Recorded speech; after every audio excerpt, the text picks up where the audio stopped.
An age ago, the beating heart of our people was a king who knew only victory. He wanted nothing more than an honorable death on the battlefield. Yet, none could match him, and so he wandered the earth, becoming lost in time and tide. Then we too lost our honest purpose, while silk-clad men sat upon the throne. But tremble now, all cities that lay under the stars, for out of the shadows and mists of the land of promise, our courage has been rekindled, our heart has returned, and the world will burn.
Well, how you doing? This is John, and welcome to John's Long Box. And I'm pushing buttons, and I don't know what I'm doing.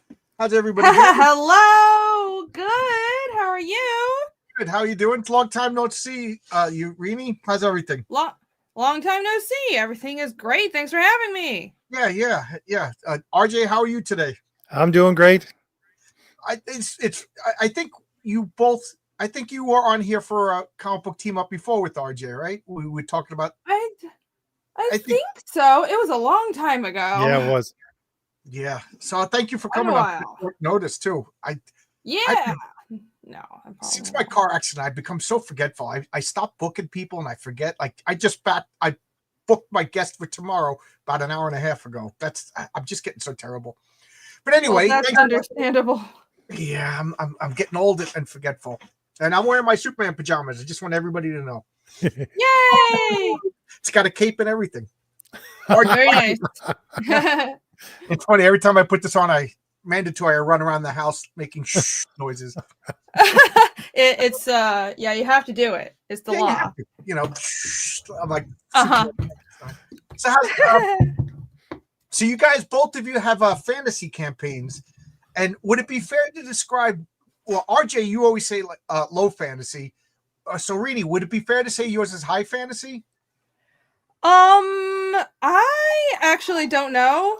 I guess so. I guess it starts out low fantasy. I was going for something similar to Song of Ice and Fire, where it kind of ramps up and gets crazier and crazier, but it starts out kind of just feeling like a medieval world. Okay. That's really interesting because basically when I wrote Crom, I thought of it as what happened before Song of Ice and Fire, basically. Cool. I like that concept. Yeah, I'm a big fan of the book series. If only we can get an ending some century. I refuse to read those books until that fact. I almost said a dirty word. I almost said a dirty word, but I don't like cursing when RJ's on. I feel like I behave. I won't read those books until that fat finishes. But RJ, since those books need to be finished. I brought up the concept of high fantasy, low fantasy. How would you define those terms?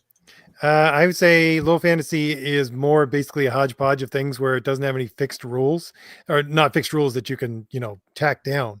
That's basically the Conan mythos where you can throw everything in and it doesn't matter how magic works. It can work from different ways and different stories and things like that. But I say high fantasy is more contiguous and has some set systems whereby you're actually giving the reader a little tidbit of look into the world and how it works in its own physics, basically. So what would you call Tolkien? Would you say that that's high fantasy or low fantasy? Oh, definitely. Yeah, definitely high fantasy. And what about Song of Ice and Fire? No, I'd say that's low fantasy. That's low fantasy. Okay. All right. So we're in agreement there. Because Rini, your book has monsters and spellcasters and everything. So I would call your book high fantasy just because they start out in a little village. But do you feel like magic should be scarce? Like, I think like there shouldn't be just magicians walking down the street even in a high fantasy world, you don't see Conan bumping into wizards everywhere. Yeah, I mean, even in Tolkien, you don't really have wizards everywhere, though. They're still rare. It kind of is necessary for power balance, but I really don't know. I haven't really thought of these definitions, but I guess it kind of transforms. It really does start out low fantasy and then becomes more crazy. I think with the glyphs everywhere and your own language, I would say it was probably on the verge at the very least, if not full high fantasy. I guess so. I do commit to the world building a little extraneously. Yes, I was going to talk about that later, but since you jumped on, I love the world building in your book, really, to the point where I got a little inspired, and I'm going to introduce a spellcaster. Superheroes. There's Doctor Strange. There's Doctor Fate, and I have a hard magic system with rules and everything like that. But the only thing is, I never really wrote the sigils. So I'm like, if Rini can make up her own dice and her own language and everything, I can make up these 26 glyphs. There's 26 glyphs in this magic system. I can write them out. That's not too difficult. So there you go. You're the inspiration for Oh, I'm glad to hear. It's fun. It's fun to make up these things. And I'm hiring my buddy's daughter. She might make like a fake spell book, like a couple of important pages, that we could put in when we introduce this magic character. That's fun. That's awesome. If you're looking at some of the stuff in my trailer, there's writing in the background, but it's not really writing. It's basically old Ogham, which is the ancient system of writing they used before the Irish even got to Ireland. And all I did was I pumped in what I wanted to say into a computer program that translates things into Ogham, and then I put a filter on it to basically bend it a little bit, and that's what the script in the background is. Ogham. Yep. Oh, I love stuff like that. I never heard that term before. Ogham. I got to check that out. I want to adjust the chat. I just realized I've been ignoring the chat. We got a Wild Rini stream. Yeah, I think I asked you like 3 days ago, right? Yep. And hit Fiendish. So your book is Fiendish. You can still get it at fiendish.com. Oh, wow. You have your own site? I just realized that. Yeah.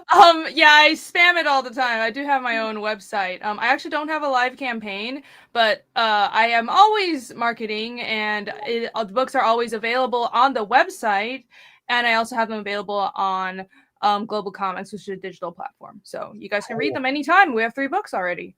Yeah, I'm a big fan. I love. Oh, thank you. Yeah, got to listen along. Oh, Crenshaw. I saw Crenshaw the other day. Looks exactly like the Patriarchs. That's pretty cool. Vaughn Coleman says, John, when's my second issue launching? I'm almost done with mine. You're slacking. Yes, I know. I keep saying sooner rather than later. I don't want a date. Renzo had a couple of commitments that he had to fulfill. So I told him, go ahead, finish those. I'd rather you finish those and then, work without any distraction with me. And then I felt like January I was going to launch in January, but it just looked like people didn't have enough money. I didn't want to, it seemed like a bad time to launch. So I want to launch before the end of this month. So that will say that. You're also on Global Comics. Dirty Fatty almost missed this. It's good that you're here. Zactan with my blessing. I don't feel comfortable unless I get a blessing from Zactan. And looking forward to the next chapter. Cool. All right, we're all caught up. So, you both included maps. And RJ, I do have your map. I did get your map. I was going through my my comic book room, just got a mess after my car accident. I just started throwing everything back there, just rather than clean, just throw it in the back room. So I finally went in there and sorted everything out, and I got your map. So I remember I said I didn't get it, but I guess I lied. I get so much stuff I forget. So I got Renie's map. I got frames for them both, and I'm looking for a place to hang them up. I got Rob Geronimo's map for Blood Realm. I love, and I keep calling them fake maps, but they're not. They're real maps to fake places. There's a difference. Did I lose That's everybody? very true. I put everybody. All right. Good night, everybody. No. I'm having some technical difficulties, so I'm like screwing around with my studio setup here, but don't mind. You're not me. the only one. I just had technical difficulties myself. Oh. Wonderful. RJ's like squatting in a cave with like a Starlink or something like that. Yeah, me and Elon are just, we go back. Yeah. Well, you got to do what you got to do. You got to. Vaughn says you dodged a bullet not launching in January. It's been rough. Yeah, the reason why Vaughn January is terrible because Vaughn and I were gonna launch the same day, but he announced it first, so I was like, I can't launch the same day as Vaughn, so I went back a week, and then when he announced his second, I was busting his chops saying, I was gonna launch that day. So so I was watching Vaughn's campaign, I was watching a bunch of people's campaign, and I Renie and RJ, you both understand a lot's riding on each campaign. So I'd rather wait and get more things under control. I'm trying to be more organized the second time around. I think I'm succeeding. I got more stuff done. My book is about 50% done, but great. I got like the pre-press and stuff like that already being worked on. Literally, that's really good. Yeah, my last campaign, I'm not even joking. I started doing that like a month before printing. I didn't realize how labor intensive all that stuff was. It really is. Yes. It's that's why I haven't, I think some people think I have launched Fiendish 3 when I haven't, and I've said I'm not launching until I don't know why, because I've been posting pages, but I'm getting the work done before launching the campaign, and everyone thinks like I'm like, okay, is this a novel concept? But I guess so. I'm not going to get the whole book done, but I'm trying to do as much as possible before summer, and I'll launch in the summer. Oh, that's when you're going to launch in the summer? Yeah. Okay. That is the plan. Cool. And RJ, you have Crom currently being worked on, and you also have Fade to Blue. Yep. Every time I talk to you, you're getting closer and closer. Any time about that being launched? Well, we have the first 2 books ready. The third book we're just about to start on. I would like to have 3 books done because they're just floppies, right? So we'd like to have 3 books done because it's only black and white, and we have a couple of blue pieces in there with the basically it's kind of like magic, but not really. And with that done, I want to have all 3 because I don't know. I was going to do it exclusively digitally, but I got people saying you're only going to do digital and that's it. So I'm thinking, if it was digital only, I could launch right now. But if people actually want the hard copies along with the digital and have a choice, then I'd like to have 3 books ready. Finally, okay. Are you? Because I have a storm going on right now. Are you storming? When I have a storm, forget about it. I'm lucky I'm able to stream. No. Oh, everything's fine. Hey, Ron's here. Just, it's Romo from Romo Art. Ron is the artist on the Unheroic Tales, the suit in the second part of my comics. Good to see you, Ron. Let me know when you're ready to do art again. Let me know when you're ready to do art. Immersion Ruined. Yeah. Oh, yeah. RJ was saying that you were gonna release just digitally, and then you decide you got to do print and digital. Yeah. Yeah. I mean, I'm gonna back you, RJ, no matter what. But I gotta have a physical book. I'm still old school.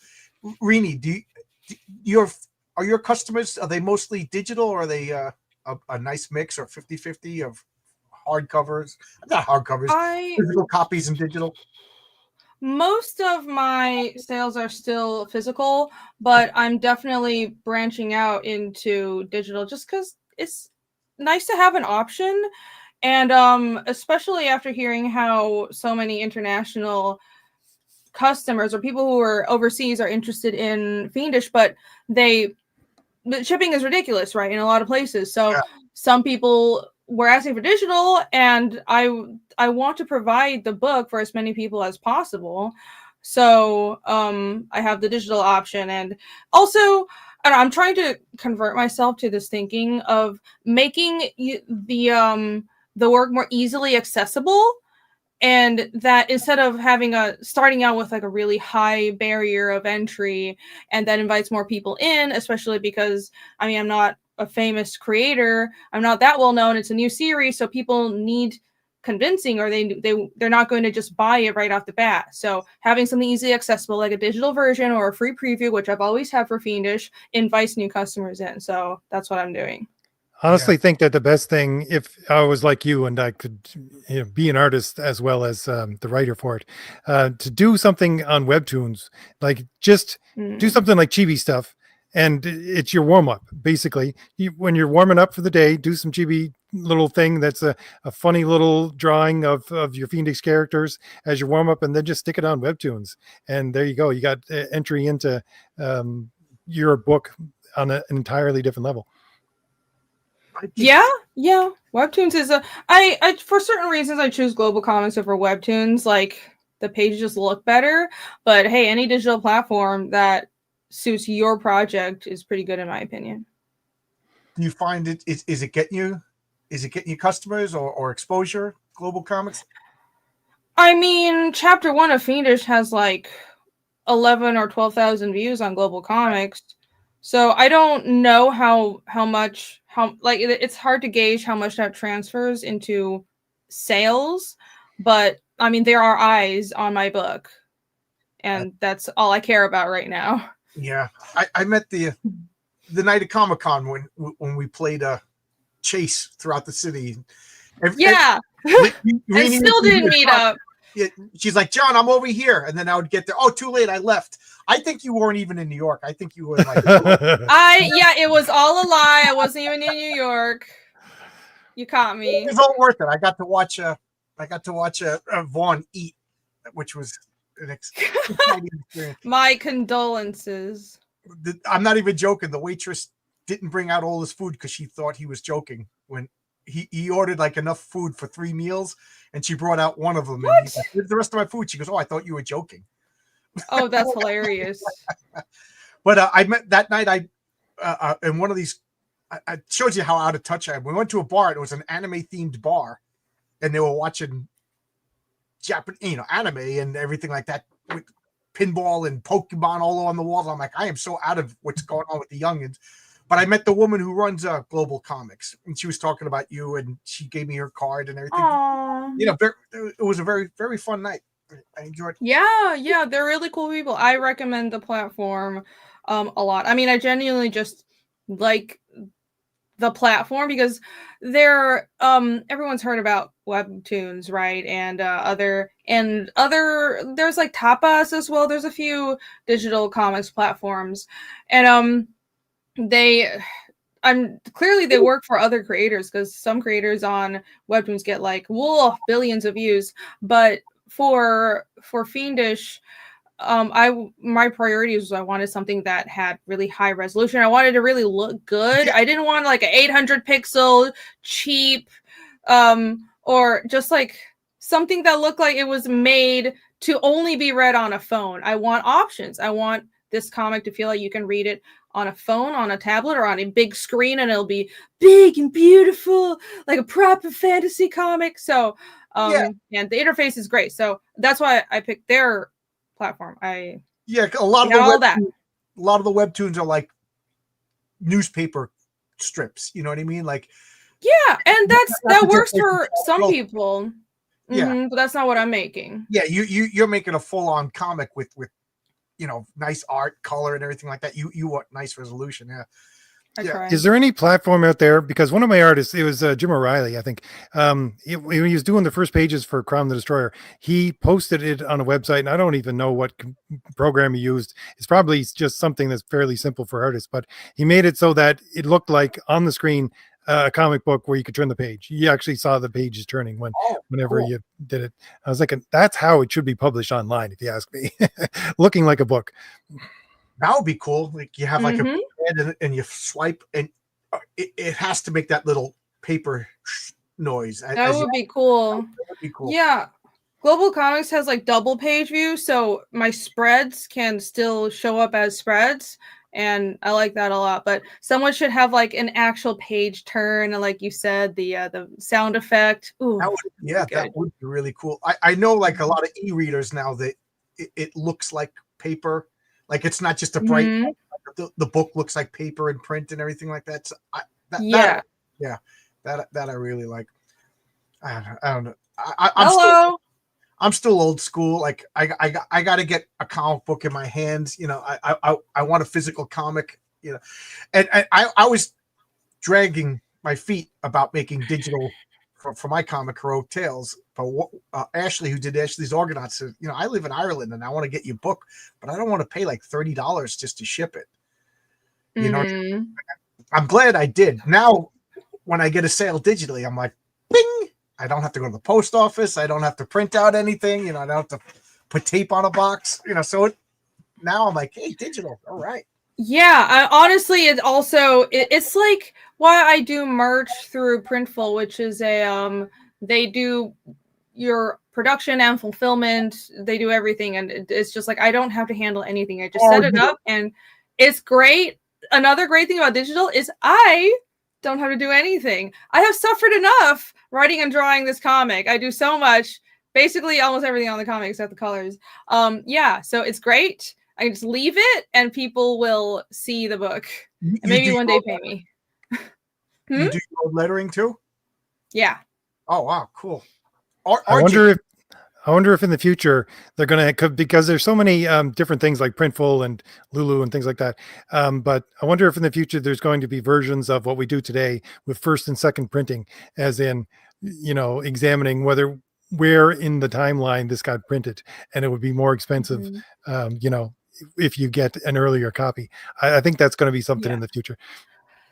I've had customers tell me that, because I had some printing issues with Fiendish One because it was in the middle of COVID and there was like supply shortages. It was a cluster, but people do care about the first printing, and because I noticed that people don't not only care about what cover they have, which print run, I started labeling, differentiating which covers are which print run. And I have that like a chart on the website, so you can kind of tell which run it was. That's a good idea. People do care about that. Yeah, that is a really good idea. Yeah, I'm one of the people that messaged you. Did you have any first? You know, I think I first interaction. Yeah. Yeah. Do you have a first printing? You know, I bought it directly from you. You're a serious collector, and serious collectors care about that. Yeah, I want the first printing. You know, to the point. I wonder in this what we're doing now, this crowdfunding, indie, whatever scene you want to call it.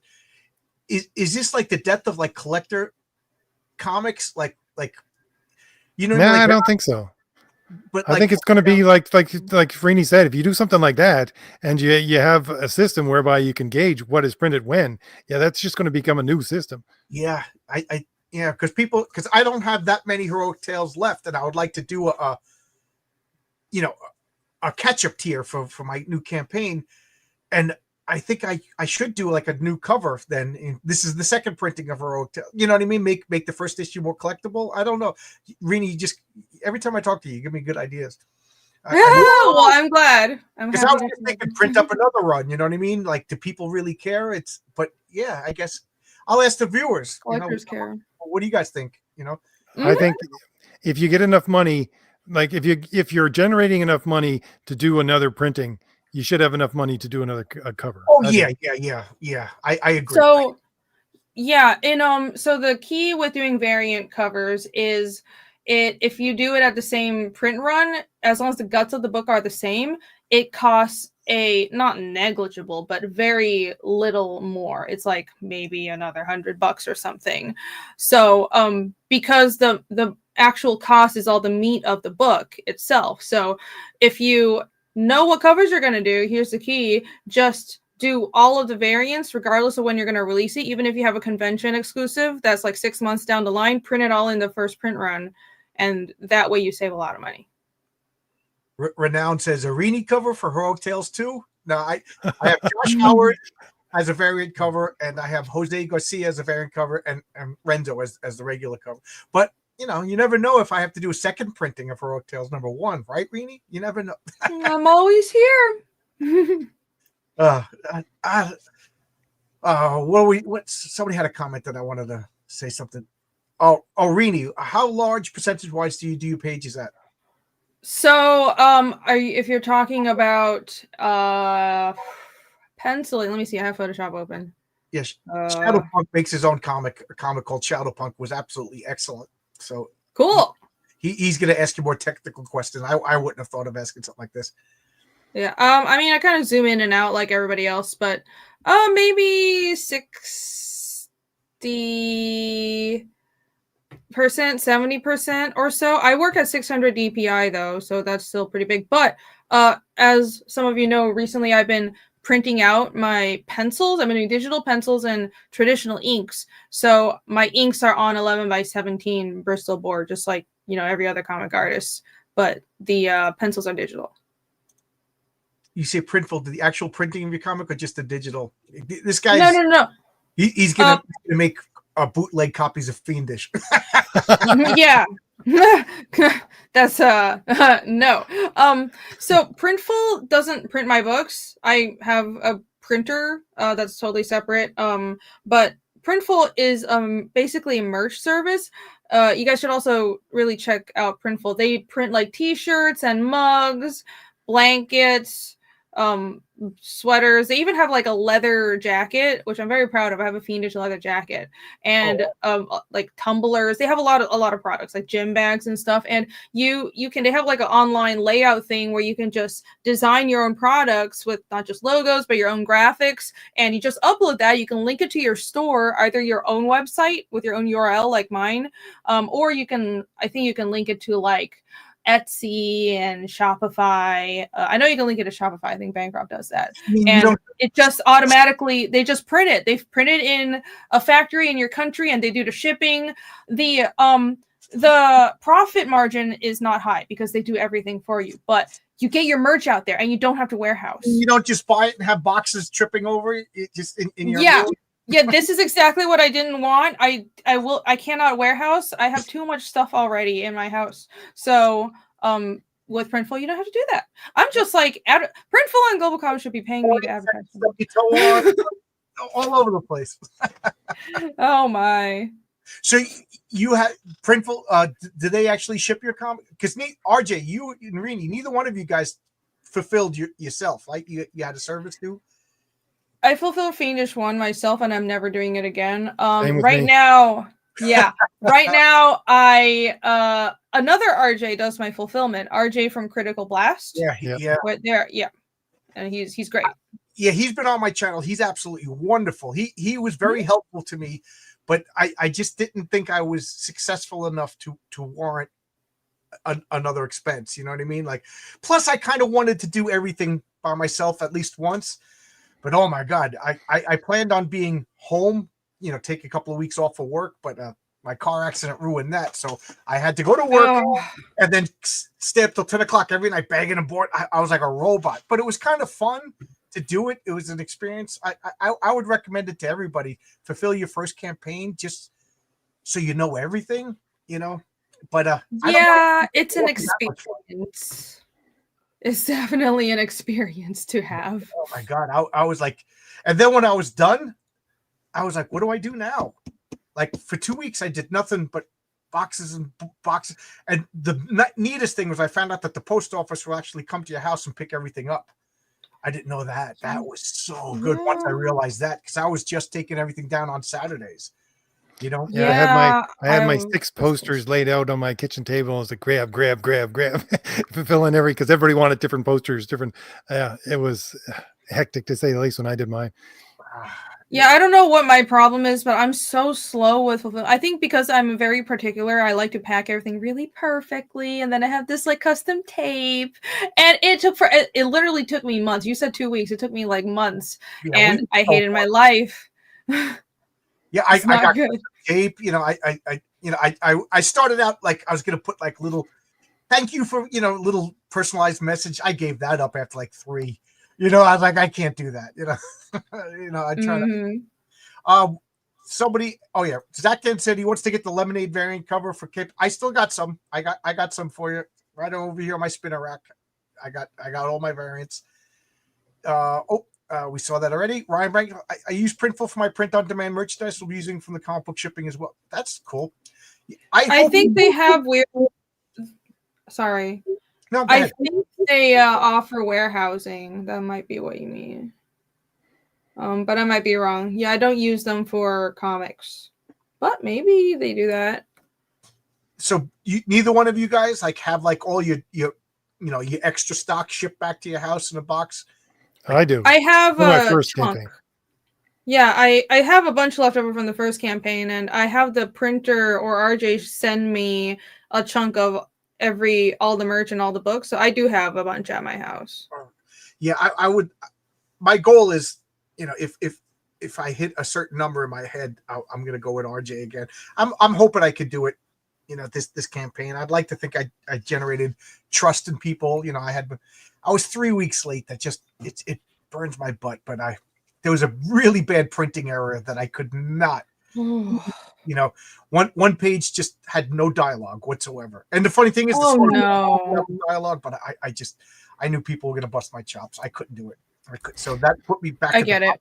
List for printing.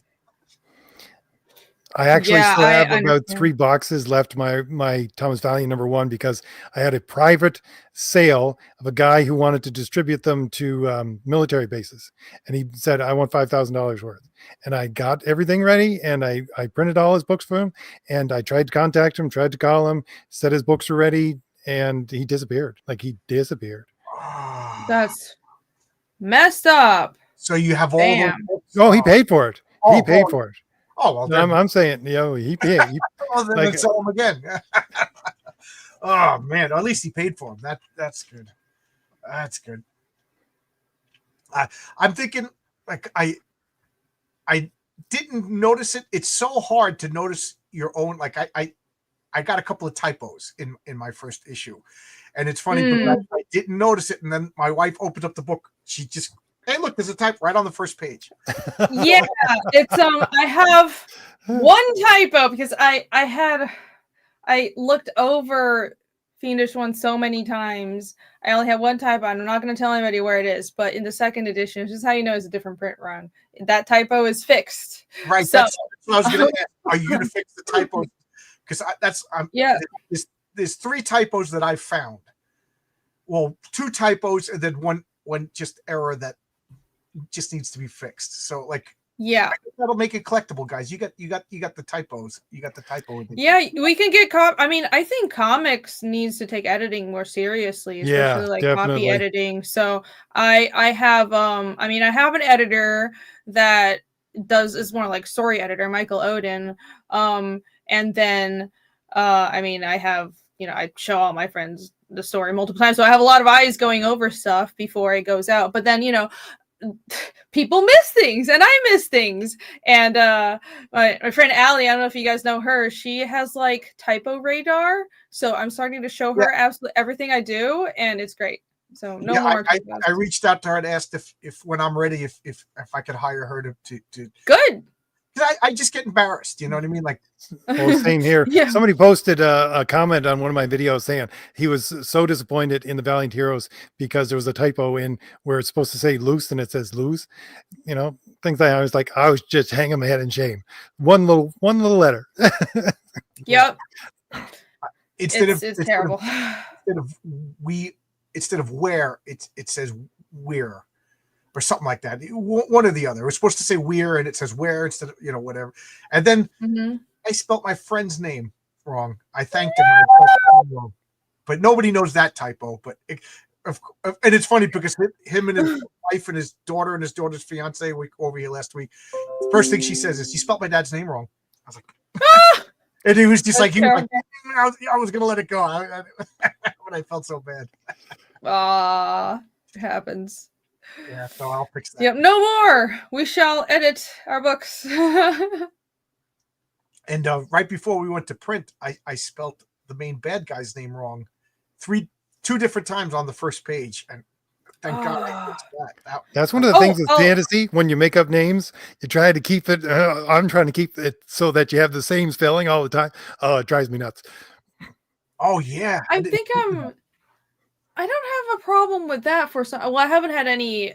All the characters with really long names come later, so watch for me to shoot myself in the foot in a couple books. But I'll tell you a funny story. I had an art error in Fiendish 2 that we barely caught before going to print. It was so bad. So my character Eskull has a curse where he basically can't touch anyone without being in massive pain. It's like Rogue, except it's a little different. The actual effects are different. And like in one panel, I just forgot.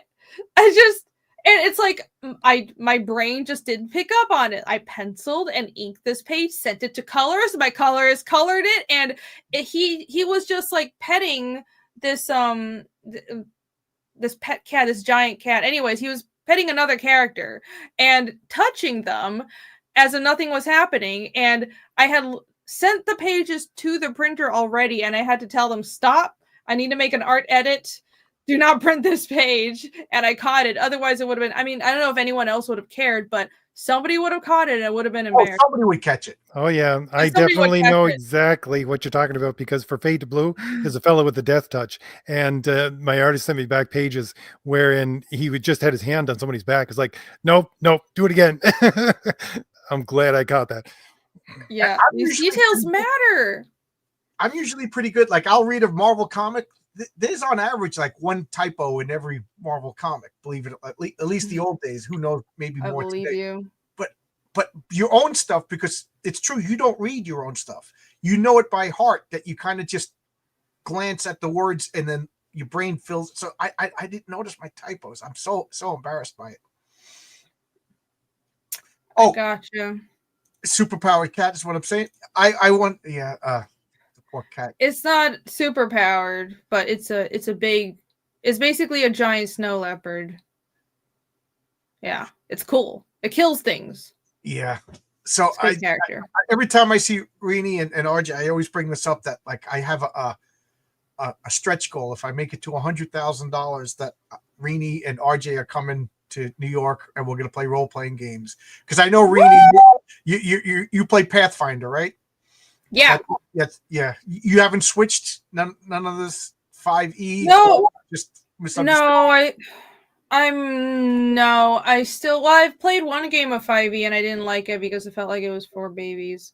But it's I mean, I'm just used to the pain of Pathfinder, and I'm like, oh no, this is not putting me in pain. I don't like it. But yeah, I'm still Pathfinder 1e. Haven't even done 2e. So, but I'm open to other systems. Enlighten me. This is what we're playing.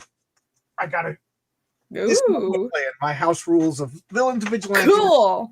Okay. It's a superhero game, heavily house ruled by me. And I joke that I'm gonna make a shield mask for him so his face won't be on the camera. Matter of fact, RJ, if you come over, I want you to wear like a burlap sack. I don't know what you look like, and I don't want to know. Like I said a million times, it's always disappointing. But I have to change. I have to change my avatar to the actual fourth age shield that we have now. For you need to make a mask that's the shield with eye cutouts and wear that. Yeah, that's a little. But I just think it would be something like RJ will be Thomas Valiant. Renzo will be the patriarch because I got to run the game, so I don't get to play. I'll do the grifter thing. I'll just put on a hat and it'll come down over my face, right? It'll be like a shade over top of the face. We'll set the camera up behind you so we don't see. You know what I mean? You only see the back of it. I'll be like Norm's wife in Cheers. You never see her. You never see it. I'll play whatever character that I mean, I did voice a character, but it's a background character. And Mask calls it for the we'll call him the Shield. I just think that would be so much fun. Brian will come over and play. He'll be Wolf and Batsy, and Fabrizio will be Horace H. Hoover, and just we'll record a role playing session. We'll make up our characters, and I'll try to kill you all, and then you guys will come up with some crazy solution. So wonderful. I gotta ask, because you're one of the other role players that are famous for being a role player on the tabletop role play. Do you think healing makes it too easy? Like on Twitter, somebody said, like, how would your D&D game be without the healing character? And I said, more fun. And people got attacked. I got attacked for that because it raises the stakes. And when the stakes get raised, there's more tension. When there's more tension, I think there's more fun. It would just be Curse of Cthulhu then. Huh. You know what I mean? Like, the wizard just touches you, or the healer just touches you, and you're like, okay, Yeah. I'm gonna do this. Are you asking? Were you asking me? Yeah. Yeah. Well, I have experienced this because what happened in one of our earliest Pathfinder campaigns in my group was everybody made martial characters, and we had like a druid who got knocked out, and the player left the game very early, so we had nothing. And I have a ranger who doesn't cast spells, and we got stuck in a dungeon right away with just a rogue and a ranger. So I mean, I know what it's like, and I will tell you, it was really hard, and we suffered a lot during that portion, but it was, to this day, the most memorable thing I've ever played, because you're constantly managing so much. It raises the stakes so much, and you have to consume or conserve your resources the whole time. Yeah, it really makes you focus. So yeah, and that's one of the reasons where in Fiendish I made healing magic. It's not like it's difficult in the sense that you can't heal in the middle of battle. I haven't really talked about this, but you have to, because human magic is based around aura manipulation. Like, every person's aura is attuned to different elements, but healing magic, people who have life domain magic can heal. But to do that, people have like a barrier around their aura, so their aura has to be lowered. Basically, you have to put people to sleep to heal them, and it takes a lot of time. So you can't just heal them in battle. And that was one of the things in Pathfinder. If you have a wand of cure light, you can just go on and on and on. That doesn't exist in my world. Yeah, I totally agree. We just played a superhero game a couple of weeks ago, and the characters get a little. I don't, because they play Dungeons & Dragons with another group, and then they play with me, and I have no problems. Like, I'll rip your sheet up in front of you. You're dead. You know what I mean? You made a mistake. You know what I mean? But these guys are new, so I don't want to chase them away yet. But they were superheroes. They were like doing XCOM. They were para-dropping from the like the atmosphere, and they were invading China. They were trying to do something that the government had to disavow. One of them failed his role and literally hit the mountain and tumbled down the mountain, and the other guy went to go save that guy and failed his rolls, and they both ended up having like 1 hit point left for the entire adventure. And then submerged lake, blah blah blah. Long story short, it turned out that the Chinese government had a dragon trapped. It was a fire dragon trapped under. They flooded a city, had a fire to keep it trapped. So now they're fighting a dragon with only 1 hit point, and it was planning their moves now. I'm like, oh, you're not so flippant now because you could lift. Yeah, that's great. And they were like fighting. We can't fight the dragon. No, we it was. They split the party and people died. But even in a superhero game, don't split the party. Of course, if you have 1 hit point, there's just no way around it. Yeah, they're like, how are we supposed to fight a dragon with 1 hit point? I said, you weren't supposed to fail your rolls, and you weren't supposed to fall down a mountain, bro. Even better, in Pathfinder, you can go negative. You can fight on negative hit points. and you can be conscious but still have negative hit points, but it just means you're limited. You can only do like one action. It means you're staggered, or at 0 you're staggered. But anyways, it's complicated. But we've had to go into fights with characters that are in the negatives, but there's no choice because we're in the middle of a dungeon. I feel bad for RJ because this is just like when he was growing up when his brother wouldn't let him play D&D with him. I'm just thinking of Aw. there's a really good Dungeon Craft did a really good video about the art of early D&D for first edition and second edition, showing how you see them and basically they got their feet pointing in 2 different directions because first edition and second edition, you're about to die. You step into anything, you're about to die. You got to be ready to flee at any point. It's not like the modern stuff where you're basically a superhero. You're just going to be ready to die at every point. Yeah, Good point. The early D&D systems were brutal. that's what I hear. Oh, you never put. So is Pathfinder your first system that you played? Yeah. So I've Okay. only played Pathfinder 1E, and I played a little tiny bit of 5E. I hear the early versions of D&D were brutal. I mean, I'm open for trying it as long as they're balanced. That's Yeah. cool. I like more brutal games anyway. Yeah, it's brutal. This Villains and Vigilantes game that I like,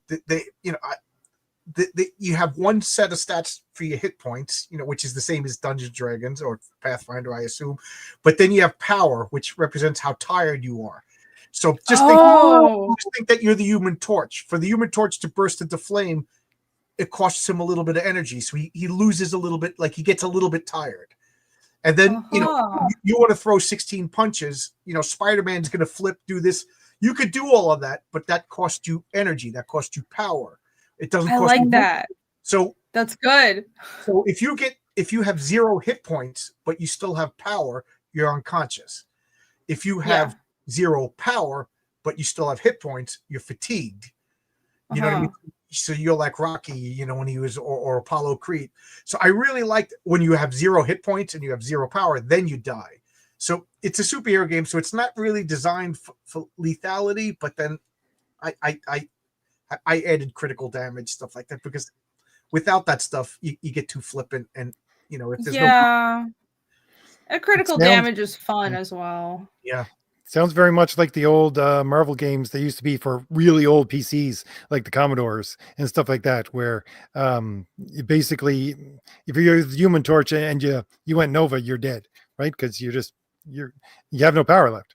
Right. Yeah. It's part of Heroic Tales too, but there's an ability where, not an ability, but there's a point where you overexert yourself, and you could just, almost go nuclear. I just like the idea that, like, again, this is part of the world building. Human beings aren't supposed to have superpowers. It's artificial. You'll learn a little bit more about it in issue 2, where superpowers. I didn't want to throw too much world building in issue 1, so you could pull out power through this imperfect human body and human mind and lose control of what you're doing, and then also drawing super abilities kind of corrupts your mind, and it gets easier and easier to just, all right, I'm going to use my telekinesis to get that cup of coffee. I'm going to make less effort. I'm going to make my life, and then next thing you know, you're evil, because that's what evil is just, I want to take the easy route to do everything. So superheroes, the patriarch's family and his home life keeps him grounded, but most superheroes sooner or later are going to turn into bad guys, and Captain America kind of like, super will. But anyway, I like that. I don't know why I just went off on that tangent. It doesn't take much. No, cool. To get me rambling. Ripping up form. Yeah, I did that to one guy, and there was almost a fight. I was like, let me see. How many hit points you got? You got 9? Let me see. You're dead. That's rough. You can't. You wouldn't be able to do that with like players nowadays. They flip the fuck out. Oh, it's funny. As a joke, I saw an online forum. It was like a role-playing consent forum. Like, what are your trigger words? Like, are you, like I'm afraid of spiders. So I printed it out for my group. This was my old group, and I was in my early 50s, and these guys were like in their late 20s. So that's a real big difference, and I printed it out as a joke, and they started filling it out. you know, and I'm waiting for them to giggle. I'm like, okay, they're gonna get this, and they never thought it was a joke. And then they started. I'm like, you don't think this is funny? They're like, no, we think this is a good idea. I should have realized then that it was going to end badly. Yeah, my generation and Gen Z are a little broken. I apologize. I don't disagree with like a small level of that.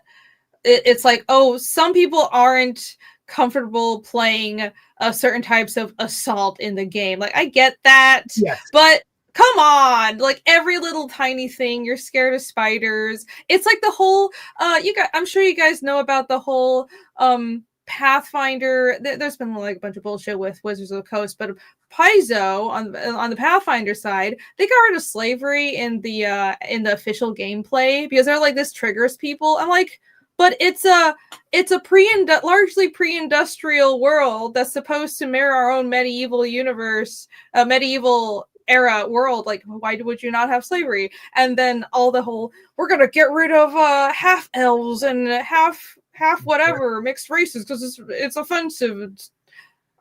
Dumb. You're just destroying fantasy. We are not immersed in a fantasy world anymore.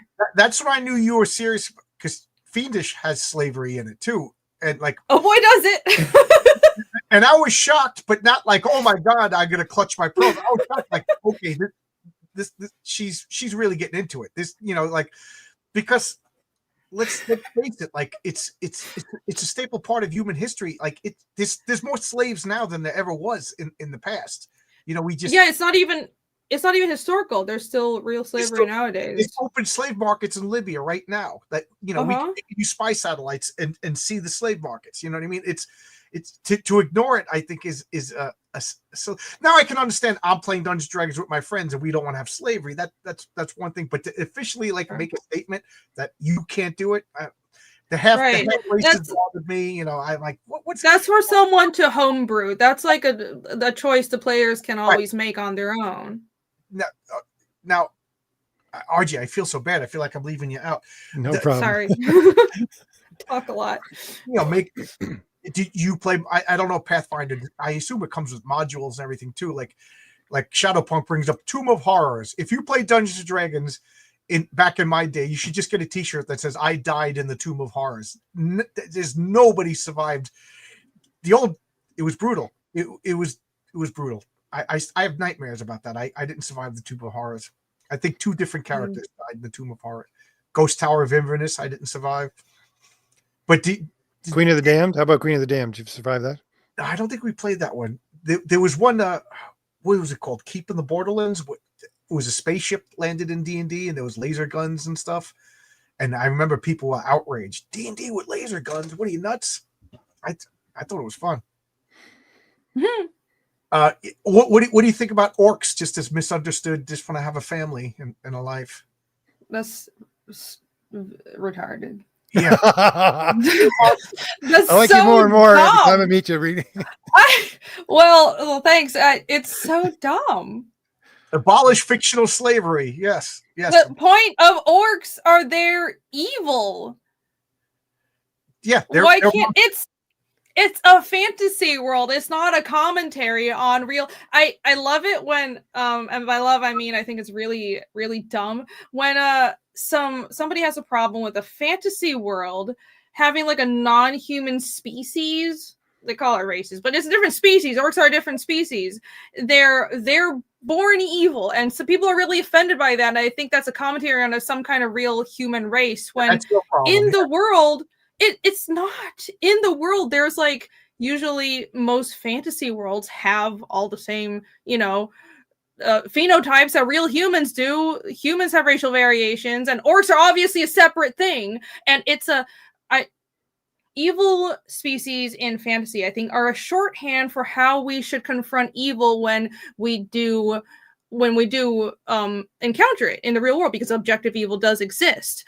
And then people either are uncomfortable with the idea.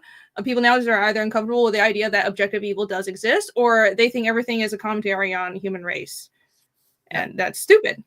Yeah, dragons aren't real. You know, orcs aren't real. Goblins aren't real. They're monsters.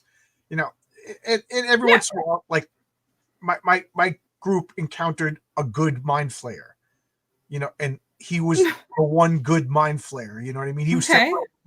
so just because I wanted to fool them, kind of like they were going to attack them and stuff like that, and then they realized. But the point, mind flayers are evil, they're horrible, but so I don't have a problem like if you make like, oh, this is the guy against type, this is the good goblin or whatever. But orcs in my game, did you ever see the movie Blown Tomahawk? I actually just watched it. Okay, those are orcs. It was great. That was fun. So like when my players know that there's going to be orcs, their first reaction is, okay, we're just moving the village, we're just leaving, because the orcs in my game, like, okay, so they're not going to knock you down to -2 and then go. No, they're going to knock you down to -2 and then cut your legs off. And if you're a male, you're food. If you're a female, you're not food. You're something else. And that's what the orcs do. So they use tactics. They're scary. They'll burn the village down. And then I also decided that orcs transmit disease. So most likely you're already sick and have a fever before you're even fighting. So you're diminished before that. Yeah. So that's brutal. That's really good though. Orcs are terrible. Like in my fantasy world, all the races have like a benefit, and one of the, like, the elves are smart and long lived and best with magic, but in my world, this is susceptible to disease. Everything has to, and then humans are like the baseline, that everything else. Yeah. But orcs, they could breed with everything. So if orcs capture an elf girl, they have little orcish elf children, and then they abuse them until they're orcs. You know what I mean? And if they capture dwarf, they have tough little dwarf. That's their superpower, is that they could basically mate with. So there is no real orc race in my world. They're just mongrel, disgusting, monstrous race, and there's no hope for them. They spread disease, and that's one of the things they do, is they just, let their food rot. They abuse each other until only the toughest survive. So they're a whole race of biowarfare. Yeah. And Great. my players know that if they ever meet female orcs, just run. Because if they were tough to survive and have all their limbs intact, then they are either like super smart, badass fighters or worse, shamans or something like that, So interesting. Yeah. I love it. Yeah, I like that setup. I like to have the familiar, like, okay, there's a dwarves, but then have something that's different about them. I've been playing with my friends for 20 years, and they still don't know the secret of elves, because I won't let them play elves. I had one friend, she wanted to play an elf, but we compromised. She was a barbarian, so she didn't really know the secrets of the elves because she lived out in the sticks. So like, I you know what I mean? I don't know. And now it looks like we're never going to tell the secret of the elves because I don't play with that group anymore. Yeah, but anyway. So RJ, what do you play? I feel like I'm excluding you. What character would you, when you come here and play D&D with us, what do you want to be? A paladin? I always play ranger. Okay, that's good. I expect RJ to be some wholesome good guy. I would have been disappointed if he's like, I want to be a necromancer. I don't know. Is it only second edition that has special? What is it? Special enemies? Because I always play ranger, and you get a specialized enemy for hits. Anyway, that's just the thing I always do. In some settings, humans are like, you could have monstrous humans too. Don't get me wrong. Hey Brian, how you doing? I got to say, Six Gun Gorilla was awesome. I can't wait for more Six Gun Gorilla. It was such a good comment. So, I just had a question, and now I distracted myself. Where was I? Not fun. Goblin emojis. What's up? Oh, okay. This is what I wanted to ask both of you guys. I know RJ's familiar enough with Dungeons & Dragons. Do you think they're getting carried away with character classes? Like what really is the distinction between like a mage and a wizard? Like why are they two different classes? I like having 1,000,001 classes because I play Pathfinder, and Pathfinder is even more ridiculous because you have mages, wizards, sorcerers, clerics, oracles, and then you have archetypes and as many archetypes as you want. They even have third-party archetypes for every single class, and then you have hybrid classes, and then you have whatchamacallit, the ones where you can go above level 20, prestige classes or something like that. So I like having that option because it feels like you can really build whatever character you want. I think it adds to the game. Okay. Because like Brian says, paladin, barbarian have always been my. I always looked at a barbarian. It was just a fighter from a less advanced society. Like, you know what I mean? Like, do you really need to? I'm a fighter. Okay, I'm a fighter from like a fictional Viking world, or I'm a fighter from a fictional Arctic world. You know what I mean? Like, they're just fighters in different settings. But yeah, I like that. It's kind of like paladins draw their paladins, barbarians, and fighters are all martial classes, but paladins draw extra magical power by being very devoted to a god, and they have to live by certain rules, and that set of rules are very important to their behavior, and they lose their powers. And barbarians are more, ooh, I just have ancestral blood magic. And fighters, at least in Pathfinder, they're weapon specialists. So I like that differentiation. Okay. Because that's another, like, I use my superhero role-playing game to play fantasy setting. You know, I don't like the fact that, like, there's just hit points. Like, I like the fact that we have this tiredness scale, and I like that. That sounds great. This is my favorite. I mean, but like if you have an 18 strength, there's a chart and it gives you a modifier, and then if you have an 18 endurance, there's a chart and then you multiply all the modifiers to get, and that's your hit points. So your intelligence, your endurance, your agility, all those stats, you multiply this number, and that gives you a hit. So you could be first level and have 300 hit points if you have heightened strength, like Colossus or something like that, or you can be first level and have 4 hit points, if you're Aunt May, but. Because it's, but I never liked that in D&D. It was just like, okay, here's all your stats. Now roll 1d10, see how many hit points. And I know there's a modifier to it, but it's still a randomness that I didn't like. But so I play this, but my players couldn't get past the fact that I did away with all the character classes.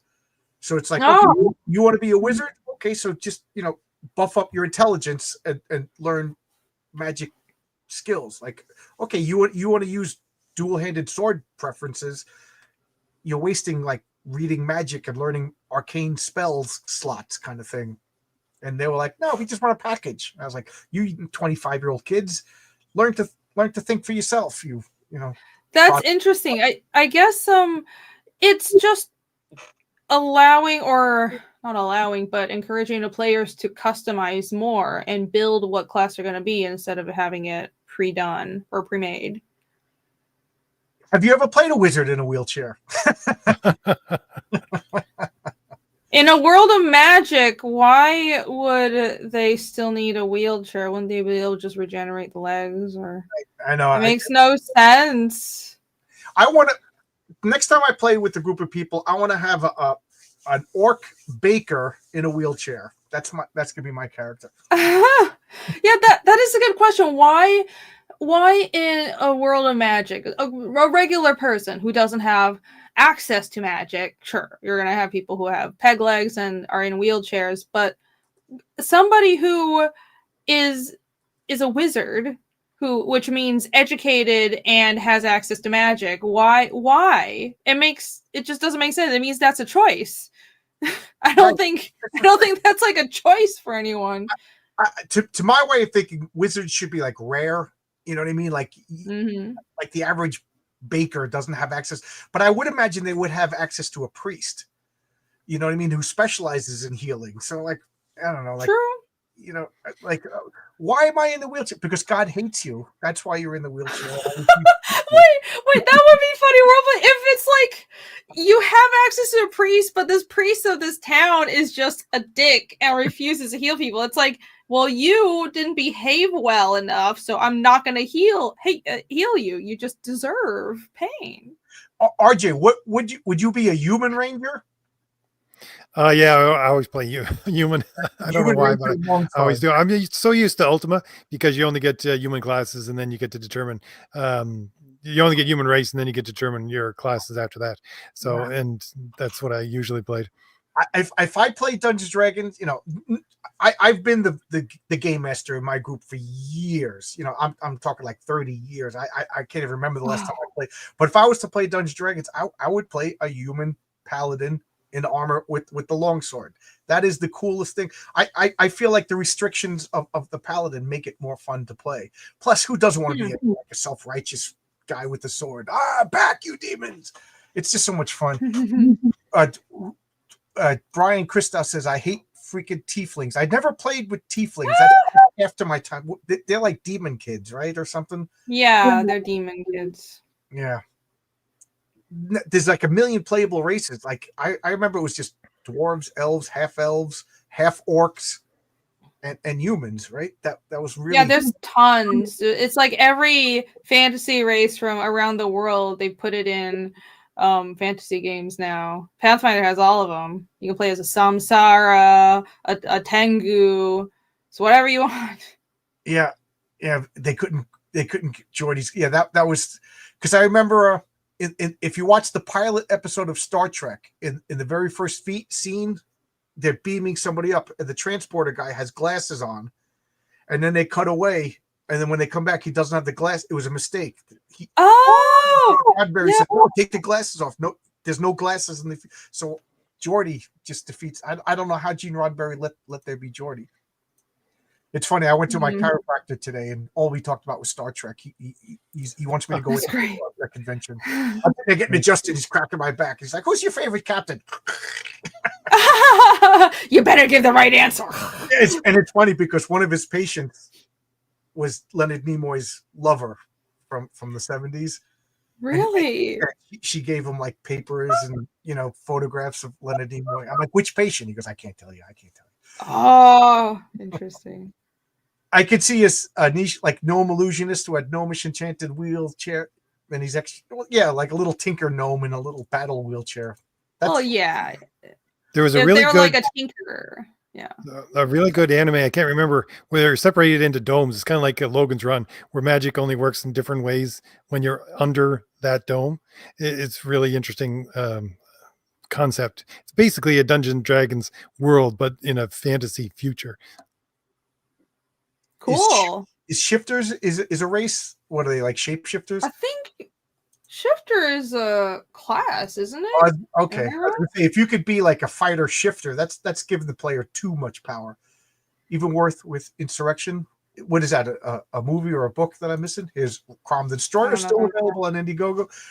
I remember the first crisis I had as a DM was I moved out to Albuquerque, so now I'm playing Dungeons and Dragons with a new group of people, and I'm taking out my books and we're playing.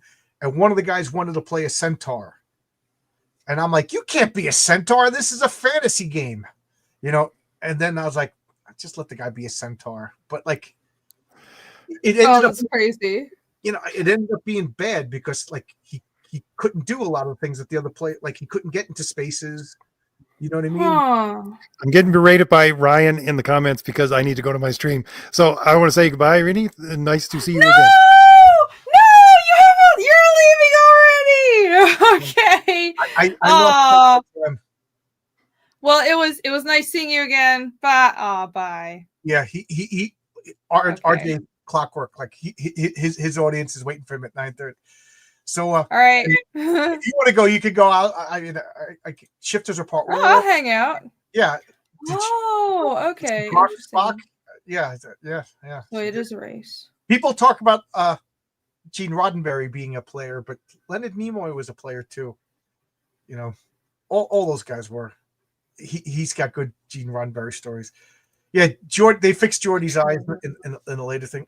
Harrowberg, bye, RJ. Hail to Radio.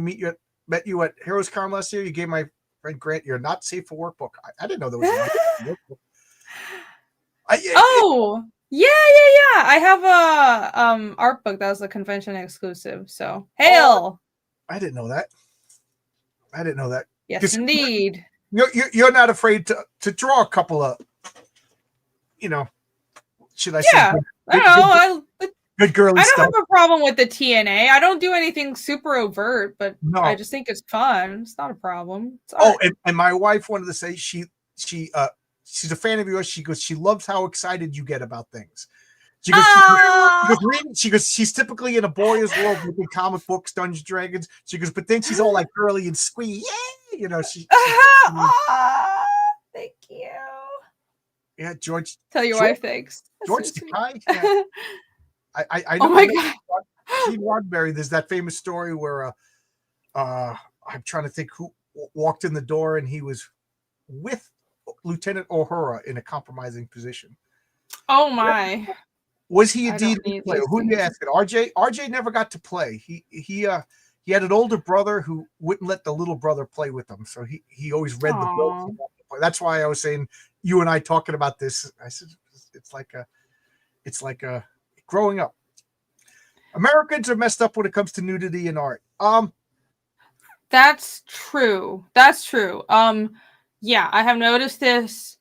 That an American audience is particularly prudish with many things, and it's a little it's not difficult because everyone's been very, it hasn't been a problem per se, and people are very supportive. But sometimes people will it just seems like the scale for what's not suitable for work or edgy is lower, especially when it comes to nudity in America than in Asia or Europe. That's just how it is. It's fine. I think people still think of comic books as little kid stuff. Yeah, but it's not. It's not, but we're talking about the average normie. You know what I mean? Yeah. My comic heroic tales. I'd like it to be all ages. I being shocking. I'll push the envelope, but I don't really want to do nudity or excessive gore and stuff like that. But whatever. But I do have a comic, Eddie is Doomed, and there's going to be some suggestivity and nudity in it, but not. It's going to be uncomfortable nudity. I'm warning everybody right now. But when it's ready to come out, I will warn everybody. And then I have a vampire story that is going to be just disgusting. I'm just going to let you know it's gross because vampires are supposed to be monsters.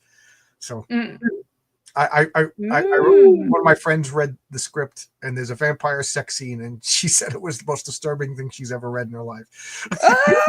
That's gonna people commit to that kind of fantasy concept where it's like, oh, they just bite you and suck the blood. How about something more? You can do some really fucked up stuff. Well, let's just put it this way: vampires are dead walking corpses. Ooh, I like that. So they're not a romantic Anne Rice in my world. They're literally corpses that and we'll leave it at that. Amazing. Yeah, and she got the yeah. My mom was from Germany. They bought the first issue of Heavy Metal when I was Heavy Metal. Has a lot. True, most Comic Cons have rules against the sale or display. I saw a comment and somebody called your book demonic. Oh, okay. No. Well, people have been, I don't know if people are joking, but they've kind of been like, oh, there's so many demons. Like, I don't think fiendish is edgy or shocking at all, but some people have been like surprised by, oh, there's demons. But okay, a funny story. I was at, I think it was Heroes Con. Yeah, because Michael Rushbrook was there. And that he told me this because I didn't see it, but some guy walked by, picked up Carnal the Barbarian, which is Jake's book. You guys know Hyper Wizard. He's got this raunchy comedic fantasy book. The world building is based on sex magic. It's very much comedic fantasy, and there's boobs, but there's no like demonic nudity stuff. And I had my not suitable for work art book next to it, and this guy picked up the Carnal preview book and was like, oh, this is like nice, and he was just smiling and then puts it down, picks up my naked demon girl book, and basically had a mini stroke, figuratively, not really, almost threw the book down and ran away in a horror. And I mean, I don't think it was that shocking. It's not like there wasn't even anything overt or satanic. It was just sexy girls. But yeah, he didn't like that. Yeah, well, now I'm probably gonna spoil something if I could find it. No. I actually asked Renzo to tone down a scene, in issue 2 of Heroic Tales. I was like, I don't. and I'm trying to find it. But okay. A guy in his room said that's the story I was referencing. I thought the guys, this is demonic. No, someone else referenced the actual Fiendish books and said, this is very demonic. And I think I was like, the demons are the bad guys. And then I think they said they were joking. So, but sometimes I can't tell because it's Twitter. Oh, I just found it, and then my Twitter crashed. So it's okay. Yeah, I can bant about this for a while. Marcus Killigrew says, well, there's all kinds of Heroes Con. Well, Heroes Con is a great show, by the way. Everyone should go. America can't handle sexy girls. They're not ready. I mean, America can, but it's just a different barometer. For example, currently I am watching the new season of Dr. Stone, which is amazing anime. And I'm so happy that there's a new season out. Yay. But it's a kids show. It's actually a really good kids show because it's the main characters superpower is he is a really smart scientist. It's great. It's if you want to inspire kids to be interested in science, this show is how you do it. Like Japan knows what they're doing with this kind of inspirational kids material. But anyways, it's for like probably elementary to middle school kids. I would say definitely a shonen. And in this new episode, there's a honeypot. And you would never have that in an American show for kids, but they have that, and they reference like, ooh, voluptuous girls, and the characters are young. They're like young adults or high school age-ish, and there's nothing overt. There's no sex or anything, but like that's the barometer. You never have that in America. So this is the first page of Heroic Tales 2. So I showed this before. This is, the patriarch and his wife. They're planning on spending the day together. And what are husbands and wives? They love each other. They spend time together. They're finishing up, and then duty calls, and he has to leave. But the original sketches that Renzo sent me, I was like, I can't publish this. What? That's nothing. That's wholesome. Yeah, I know. But it's that. But I love it. That's totally. This is such. Everything is covered. It's perfectly wholesome. They're married. Like you can't get less shocking than this. Right. I mean, probably wouldn't show it to like little kids, but come on. Like I say, not a big deal. But people forget comics in the 80s. Like the one scene I remember up when people like, oh, you can't. I was like, do you remember the scene with Starfire and Dick Grayson in bed together? That's just as suggestive as, even it's more suggestive because they weren't married. It was a space alien and it was Batman's sidekick. You know what I mean? So this is a married couple that has 7 kids already, guys. How do you think they got there? Yeah, how did those kids happen? I don't know if it's one of those rose-tinted glasses for the past kind of things, but I can't help but feel like the 80s and 90s were a little less prudish in that regard. Those are good times. We're talking about that, like 80s films. Okay, back in the 80s, going to the movie theater, like first off, the horror movies were scaring the crap out of everybody. They were PG-13. Go back and watch Gremlins. The first Gremlin, they were throwing monsters in the microwave, they were exploding. And then there was PG comedies that had nudity. Go watch Revenge of the Nerds, guys. That would get destroyed today. There was like a lot of nudity and 80. There's nothing like the 80s. Things are so toned down. The 80s were risque. There was a lot of suggestive stuff. And now I'm trying to get back to that's crazy. Yeah. I think I wonder if the internet and the saturation of stuff has made people feel more protective about their media. Well, not only that, I think it's the media. I mean, the internet and everything. It gave the fringe people a voice. Yeah.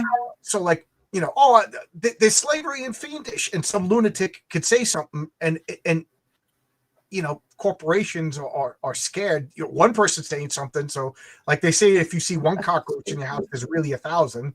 You know what I mean? So there must be other people that think, but you own fiendish. So you're not going to kowtow to people unless you want to. You know what I mean? You don't have to do. Yes, and I'm keeping that page. I'm not changing it. The next page is even worse, as far as but there will be suggestive uses of letter balloons, word balloons. Well, yeah, there is a Fiendish 1 had like a little nudity. Fiendish 2 didn't, but I've told people there's gonna be boobs, and Fiendish 3 has more. So I hope. See, I didn't know. Like I said, I was shocked, but in a good way, that there was slavery. There was not that like, yay, slavery, but I was like, okay, this is a mature book. It's a fantasy world with a foot set in the real world, which to me makes it like more stakes. You know what I mean? Like if I forget her name, the red wizard girl, and then the Ragna. Yeah, and then that purple slave girl, like that girl, I get nervous when she goes out in public because there's a real chance that she could get abducted and forced into a life that she doesn't want to live. And it makes it scary. And like I bite my nails, reading about her. Oh, yes.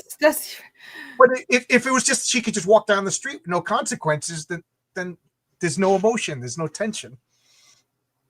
Yeah, I mean, you need to establish these stakes in the story. I think a lot of these ideas of, well, we can't have anything offensive. Well, you're removing stakes. You're removing a symbol of a shorthand for evil, or you're, in the case of like orcs, or you're removing stakes from the world. Like, well, you just thought it possible to have slavery. It's like, well, get rid of death then.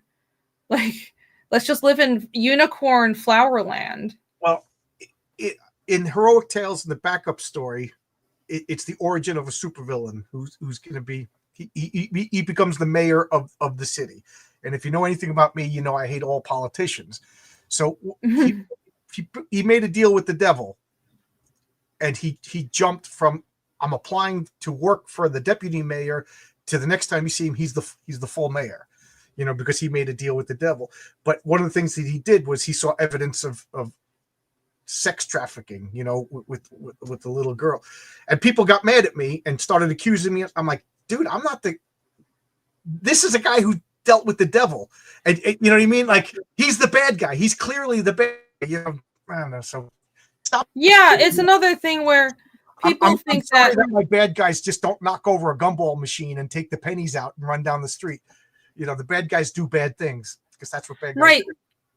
The idea that if you have it in your story, that means you endorse it. Well, if that's the message, then you can never have conflict. Your antagonist can never do bad things because just by merit of it existing in your story, that means you're okay with it.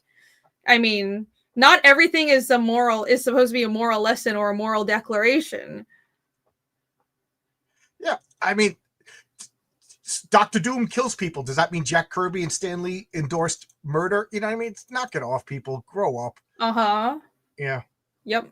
So now she does look good after 7 kids. What's that? She does look good after 7 kids. Yeah, I'll show you how good in a second if I could figure out how to, use my computer. I'd love to aim for that. If only we could all look like that after a bunch of kids. Well, this is page 2. So, yay! Woo! Yeah, interesting. She looks good, but she has 50% of her body is covered in burns, which is I'll address in a future story. I didn't bring it up yet. So I told Renzo when he sent me the pencils of this, I was just like, make the boobs look more natural. I don't like bolt-ons, and cover them up a little bit. Hey. So there will be an art of long box comics at some point with the full on original Renzo sketches. Cool. Yeah. Alrighty. Why can't I shut this off? Okay, there we go. Oh, you didn't see anything? Oh, StreamYard's been doing that for me. Yeah, when you share a screen, there's a lag before the chat can see it. Oh, okay. Let me know, guys. Yeah, so you're gonna have to keep it on until they can see it. Yep. Yeah. No, the thing that happened to Jake before. Yeah. So. Yeah, a lot of streams haven't. I guess we'll talk about this. Like, do you get crazy people just commenting on you? Like, I'm starting to get it now, which makes me feel a little happy because that means maybe I'm arriving. Do you get like the Twitter brigade just saying stupid, nasty things that makes, I don't even. Yeah, I mean, I get some silly comments that I ignore because, like, I don't generally do drama. Even if it's about my story, it's like, okay, that's your opinion. But no, I haven't gotten, for example, people were saying they were surprised by slavery, and if anything was going to offend someone, I had thought it would be that. But maybe I just haven't gotten enough people to read chapter 2 yet, and I feel a little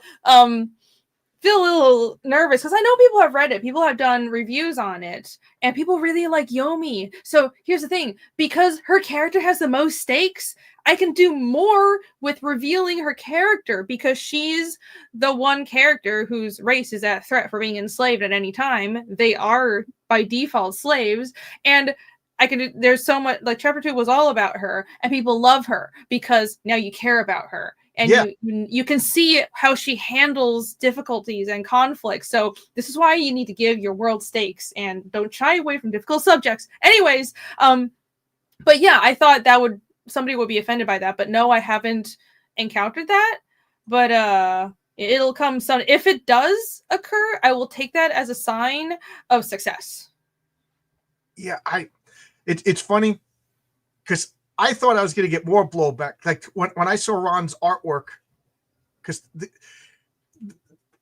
Lucius Kane, the guy going for the job interview, he basically finds a suit and he reaches his hand into the pocket and says inspected by 666. Because I literally did buy a suit at a secondhand store and it did say inspected by 666, and I was like, I can't wear the devil suit, so I didn't buy that suit. But I always thought about that, so I put it. So that's this guy's origin is, basically so this suit, whatever he needs is always in the pocket. So it's like, if he needs evidence, if give me that girl's phone number. Oh, it's in his pocket, kind of thing. So he's on a job. The guy's saying, we don't have any room for, and he reaches his hand into his pocket and he pulls out a Polaroid of a little beat up girl. And when I saw that image, I was like, I don't think I could run this story. It's so like Ron nailed it out of the park. So the funny thing is, I didn't get too much except for a couple of weirdos, but there's a scene of the patriarch goes hunting and kills an elk with his hands because he has superpowers. So he's like, oh, I forgot, I got to bring home some food, and he grabs an elk. People were outraged by that, but I'm trying to establish he's a hunter. He homeschools. He lives off the grid, and I'm trying to hint. You see the wife's scars. Something happened in the past. You know what I mean? Yeah. And I just think it's funny because I didn't think nothing of it. People hunt, but man, people got mad at an animal getting killed, but they didn't really get upset about a human being being abused. But whatever. Yeah, crazy. Well, I mean, people are very protective of animals. Right. Yeah, especially if it's not just, you're shooting and hunting. Right. What's funny is I had someone reading chapter 2 before it came out, did not like, there's a scene where there's a dev, well, he's not dev, it's a human, but a slave owner is beating this dev woman who's his slave, and I had someone proofreading it really not like that scene, and kind of their take was, well, you already said slavery exists, you don't have to be gratuitous about it.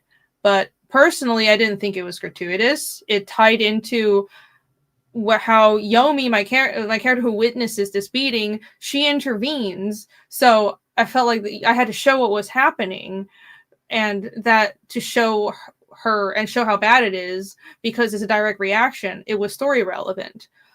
So at some point, you kind of have to just realize that everyone has different meters for these sorts of sensibilities, and yeah, I think as long as you're committing to the story and it's not just for shock value, it's fine because the story comes first. I sent the script out to a couple of people, and I really wanted to get feedback about my ending.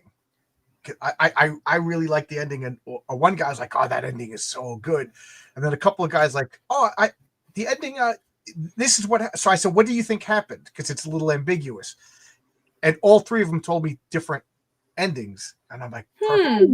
That's kind of what I wanted. I want, and then when you ask me, oh, what happened at the ending? What do you think? I kind of wanted it to be like, but the point being is, feedback is good, but sometimes you just got to go with what you want to do. Yeah, exactly. Rutting elk are a-holes, apparently. Yeah. Patriarch might want to buy a reclusive cabin in Elk County where there's supposedly more elk than people. Wow. I don't know. How long would an elk last feeding 7 kids and 2 adults? Not long. I thought the scars happened from the 7 kids. They don't give you that type of scar. Yeah, I didn't know that's what childbirth did. Oh no. Spoiler I'll give you is it's a fire, because one person said, like, is she half alien? I was like, no, it's fire, but it's an art choice the way Renzo drew it. I like that you Renzo committed to making it not look pretty. Like you can tell these are scars. It was a grievous injury.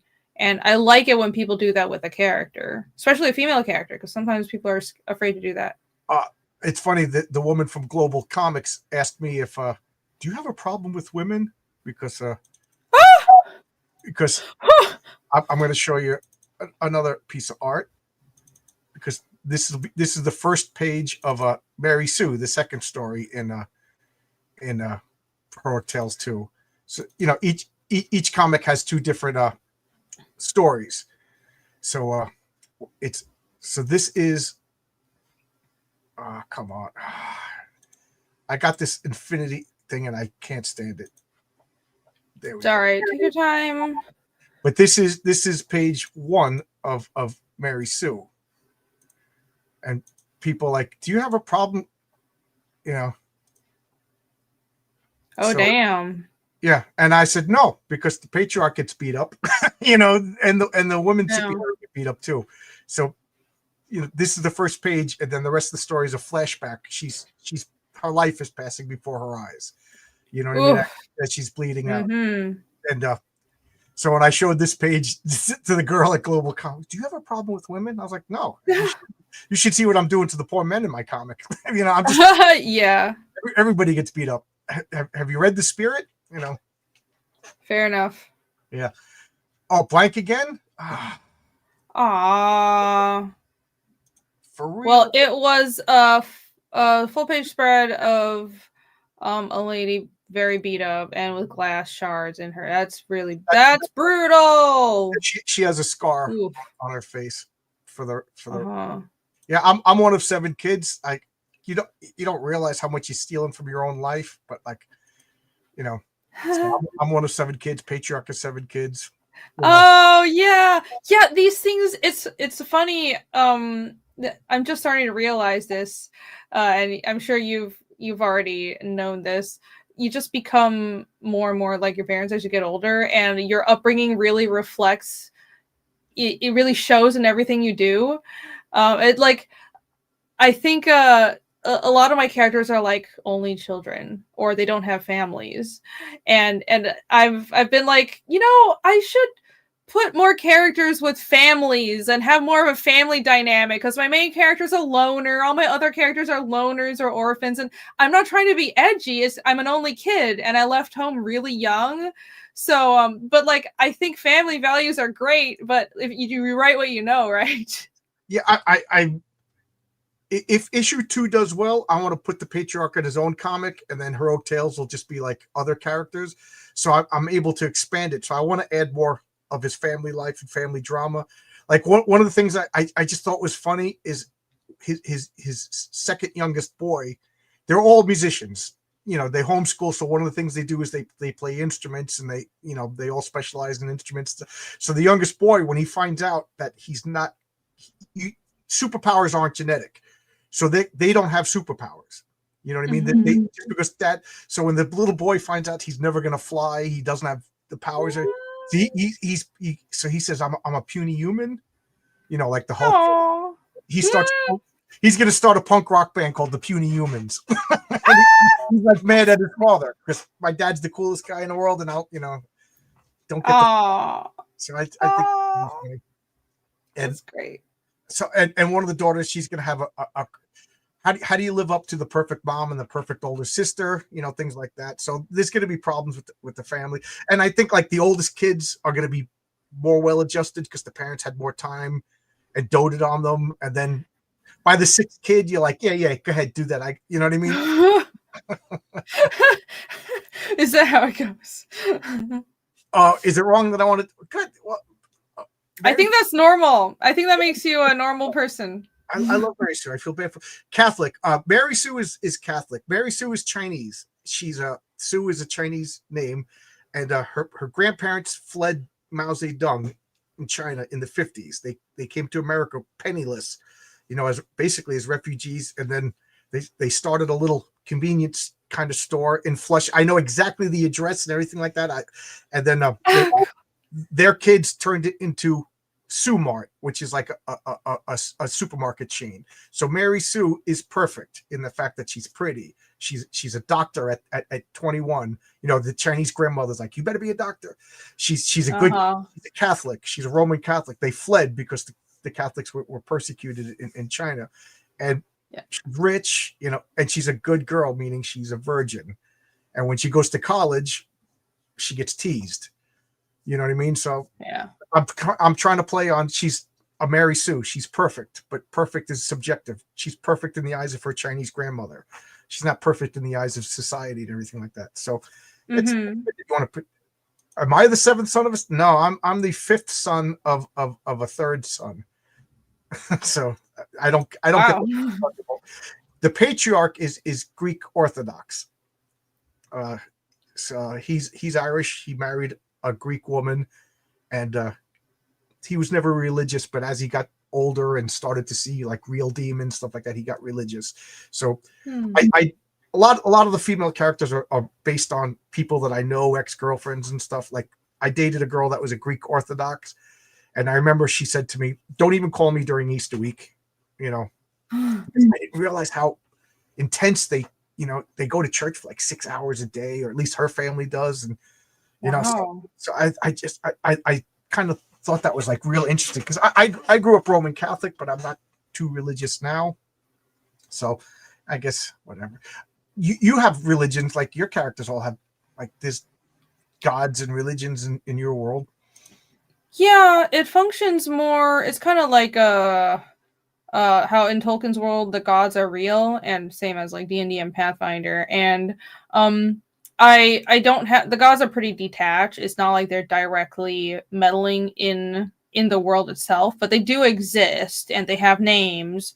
So the most people will follow certain gods that they favor. Either there's a family tradition to follow a certain god, or if you're like Casimir, he's a hunter, and Thrunez is the goddess of the hunt. So he'll pray to her, and Casimir is religious, not probably in the way that most people think of religion because of, you know, my world building, but he also follows Adsila, and I like this concept a lot. Adsila is the goddess of true sight, and that's in the way I've built the god system, the pantheon in my world, which is all this is on the website phoenixcomic.com. It's been on there for a while. Right? These aren't just analogs of the Greek gods. These are your own gods, right?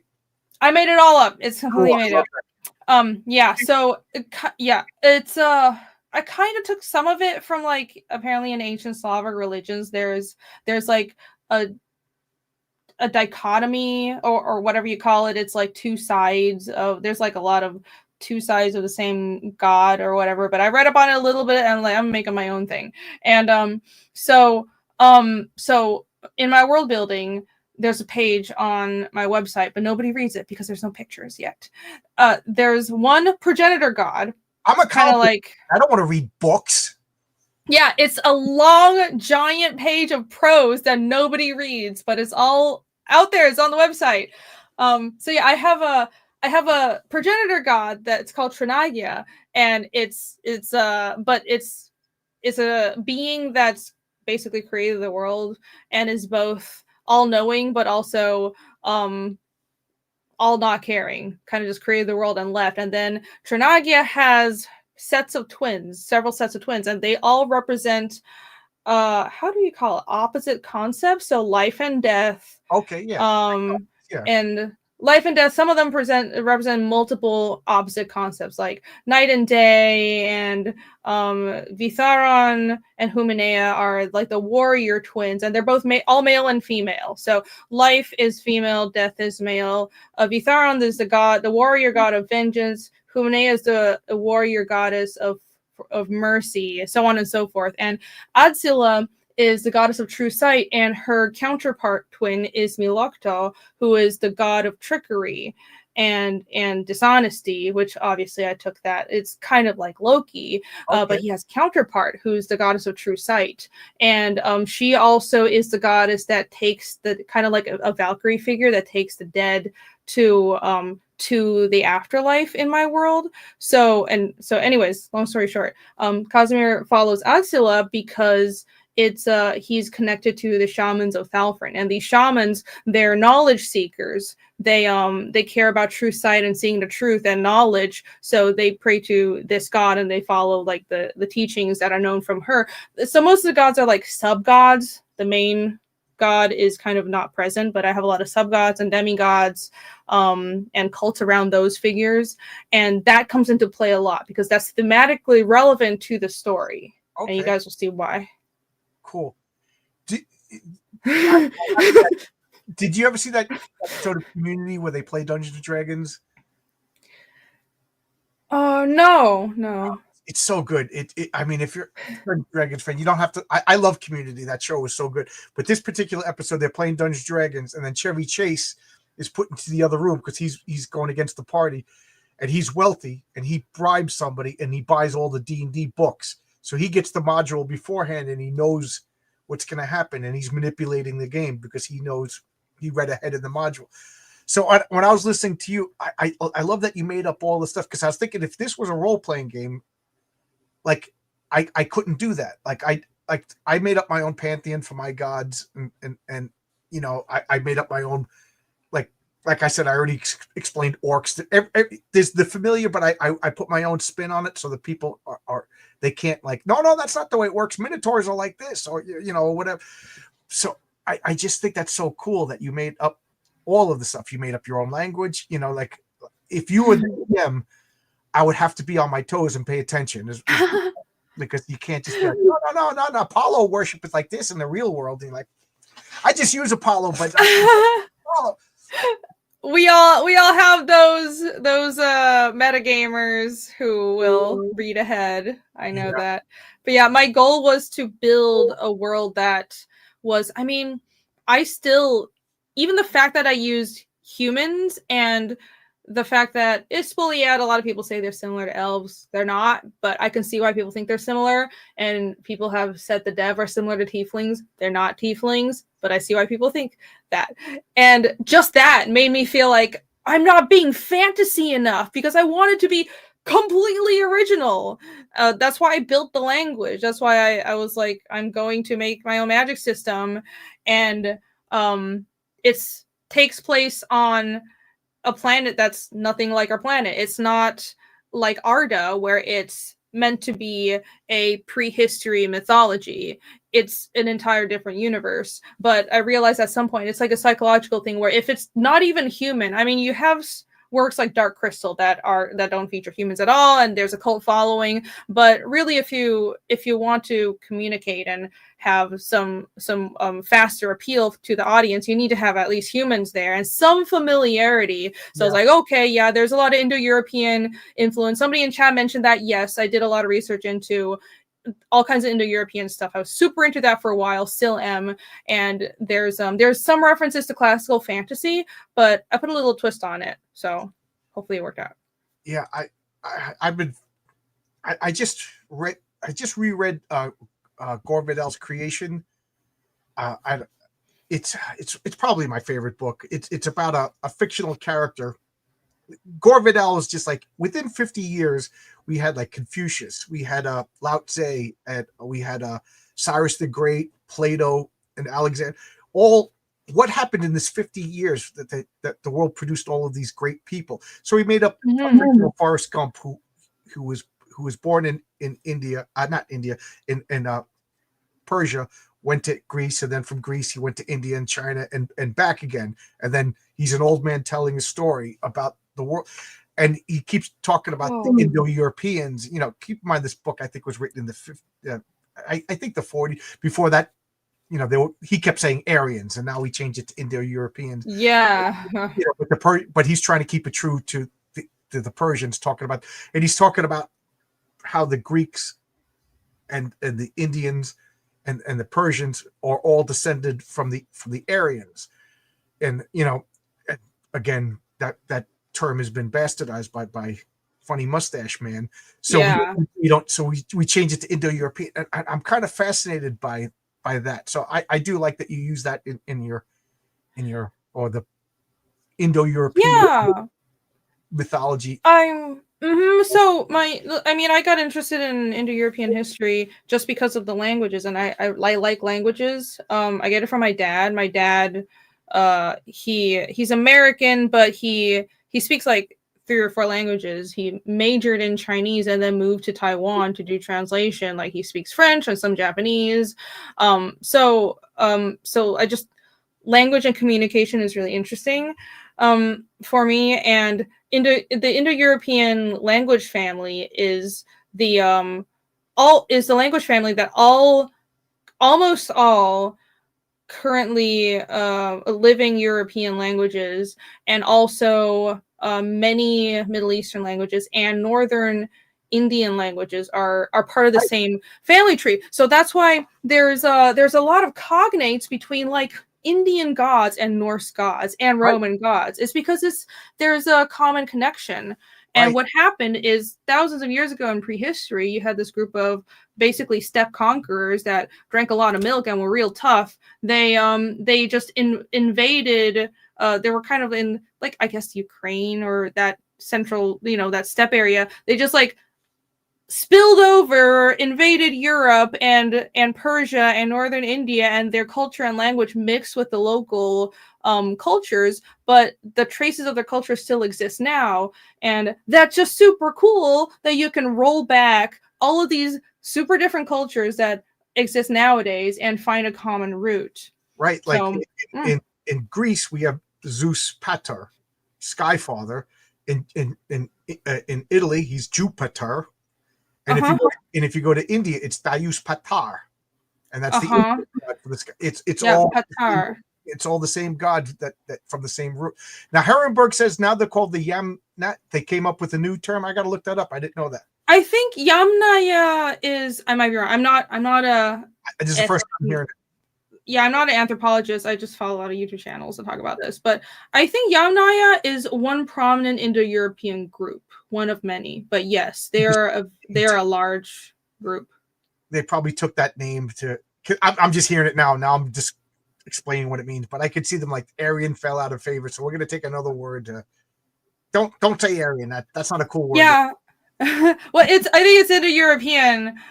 Is basically that's the new that's the post Mustache Man term for Aryan, because like the actual Aryans were not what he thought they were. He bastardized a lot of things, and it sucks because history is interesting. But yeah, isn't Odin Wotan and Thor Tyr? Yeah, and they. But look at the similarity between all the European gods. You had the Sky Father, you had the Hammer God, you have the god of the sea. I mean, yes, they're all nature tropes, but they're kind of silly, and that's one of the things I want to put in my comic book is, when you're the Hammer God to the Greeks, you're the god of artifice, but that same god perceived by the barbarian Vikings see him as the war god, but he's the same being, just different perspectives by different cultures. Yeah. I think Wotan was like a variant. Odin was the Norse name, and I think Thor and Tyr are different, but definitely, of course, god of thunder and all that. There's obviously a cognate in Greek mythology. You see the same thing in Asian mythology. It's like just growing up in Chinese culture, but being really close to Japanese culture as well, you see the differences. And well, it's like Japan has their version of Buddhism, and Taiwan has our version of Buddhism, and then Tibet has their version of Buddhism as well. And then also some Chinese gods have been borrowed by Japanese culture, like the god of thunder and so on and so forth. And it's some things, but some things, of course, are original to Japan or China, and that was just really cool to see. And I think growing up multicultural makes these kinds of things stand out, and you start like wanting to dig more. Did you get interested in mythology young? I don't actually think so. I don't know. I like fantasy. Because I don't think it was mythology straight up. It wasn't. I think it's like my mom would try to tell me about mythology and Buddhist stuff. I was like, okay, whatever. But fantasy was always interesting. Like I love Dinotopia and making up fantasy worlds. I'm sure everyone's like, were you the same way? Were you always interested in building your own worlds because you're a DM? You're the forever DM. You have to have an interest in that young, right? I was about to say, what's the director's name? Nolan. His next movie is going to be The Odyssey, and then people, The Odyssey, and people are like, well, I've never heard of it. And he's like, what are you talking about? Every American boy knows The Odyssey from 5th grade, and people are like, nobody knows. And I was like, I knew The Odyssey from 5th grade. Like I've been reading Greek mythology like as early as I've been reading comic books. People don't know The Odyssey. I was like, and I'll never forget somebody got destroyed on Twitter. They're like, what are the? Yeah, it's so bad, so stupid. The name, the story, The Odyssey just happens to have a character named Odysseus. Now I don't know if that person was being funny. the word is from his name. But like, I've always loved Greek mythology as a little kid, and like, it shows you what a freak I am. I used to take index cards, and I would put the names of the gods, and I would try to put the cards and all the myths in chronological order. Like, okay, so like the 7 against Thebes had to have happened before this, and Jason the Argonauts happened because Hercules was on. And then I realized the continuity of Greek mythology doesn't line up, and it was driving me crazy because I'm a crazy person like that, But I remember this. I just found my little notes and was asking me about it, and I was like, "Am I in trouble?" But I talked. Oh, yeah, that's cool.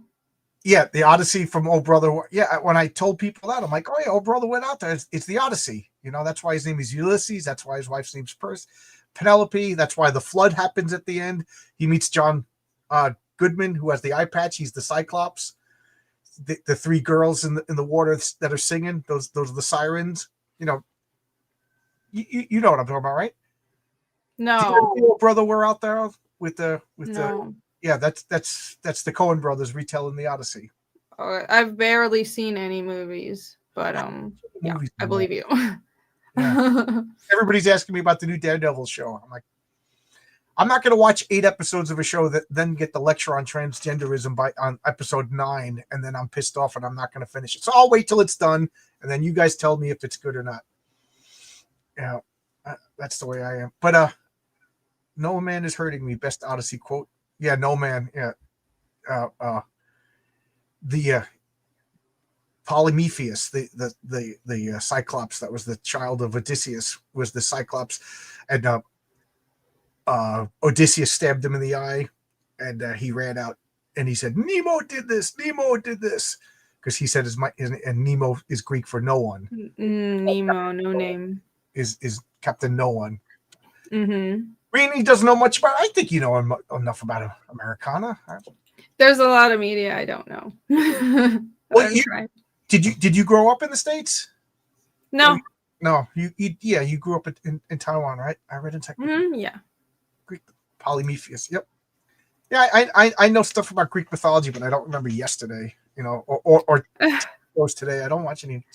But I'm that's how we all are. Yeah. Well, I got to go to bed. I wake up at 4:30 in the morning. I could talk for another hour. Yeah, my bedtime is normally 9:30, but I was having fun. Okay. Well, no problem. Yeah, sleep is important, but thanks for having me on. I'm glad we got to talk more Yeah. tabletops. Yeah, every time I'm on, it's a lot of fun, and all the mythology and tabletop talk. Yeah. Thanks for letting me wax on about my my world building. Oh no, I love that. I love that stuff. I think it's so much fun here. Like the story I always tell is I can't stand talk shows anymore. Like I realize that you watch. I was gonna say David Letterman isn't dated reference, but you watch whatever David Letterman, and I didn't realize for a long. It's just a commercial for their newest TV show.